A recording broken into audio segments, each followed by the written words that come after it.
All right, for page 12, it's very similar to 11 in that you need to first rearrange the inequality, but there is this additional section where we figure out if points are solutions. So before we get to this point, let's actually get our graph here so we can see what we're looking at. Okay, so remember we're plugging this into the formula opposite A over B x plus C over B. So opposite A would be -4. So it's positive here, now it should be negative, over my B, which is 3x, plus my C, which is 24, over my B, which is 3. So if I reduce this, zoom in a little bit here, my fraction is going to be -4 over 3. And 24 divided by 3 is 8, so my final inequality should be y greater than or equal to -4 over 3x plus 8. And remember, here we're giving you the inequality, but the reason why this symbol did not flip was because my b was positive. It's a positive 3. If it was negative, we would have had less than or equal to. So again, you can either start by going to your calculator and graphing the table. That way you can just plot your points. So here I would put -4 divided by 3x plus 8. And then Control T would pull up that table for me. So if you're doing this method, just look for the whole numbers. So look at 0, 8, 3, 4. And then just keep going on from there. 9, -4. So if I'm doing rise over run, it's similar. We start with the y-intercept, 0, 8. So those things are the same. So 2, 4, 6, 8. That should be my points. And then if I use rise over run, I should go down 4 and right 3. 1, 2, 3, 4. 1, 2, 3. So that should be my next point. Now again, if you're checking your calculator, this point should be 3, 4. And I see from my table that it matches, so I'm good. So again, I go down 4 and right 3. 1, 2, 3, yeah, right here.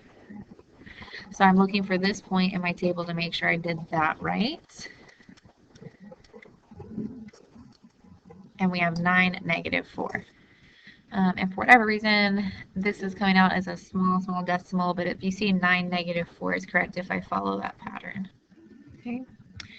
And remember, this is greater than or equal to, so that means I'm going to shade above, and this is going to have a solid line. So shading above is going to be all of this region.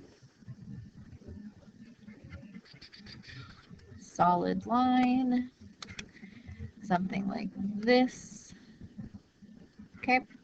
Now, if you want to check this with your calculator, remember Control T makes that table disappear.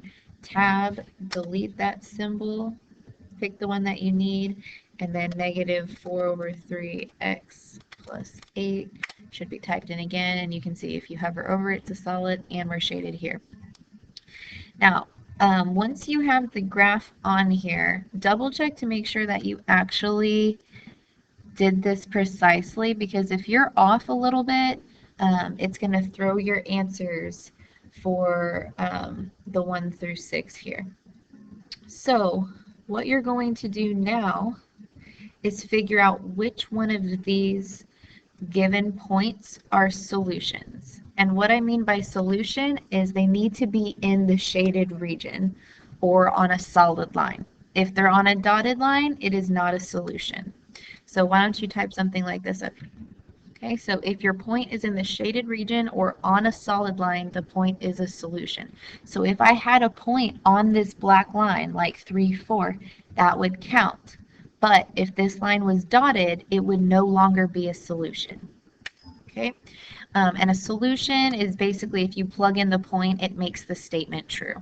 Okay, so if you plug in the point, the inequality reads true. So for example, if I plug in 0, 0 here, that's 4 times 0, which is 0, plus 3 times 0, which is 0. So on the left side, I'd have 0 greater than or equal to 24, but that doesn't make sense because 0 is not bigger than 24. Also, if I plot that point here, 0, 0, That's right here. It's nowhere close to being inside the region, so that is a no.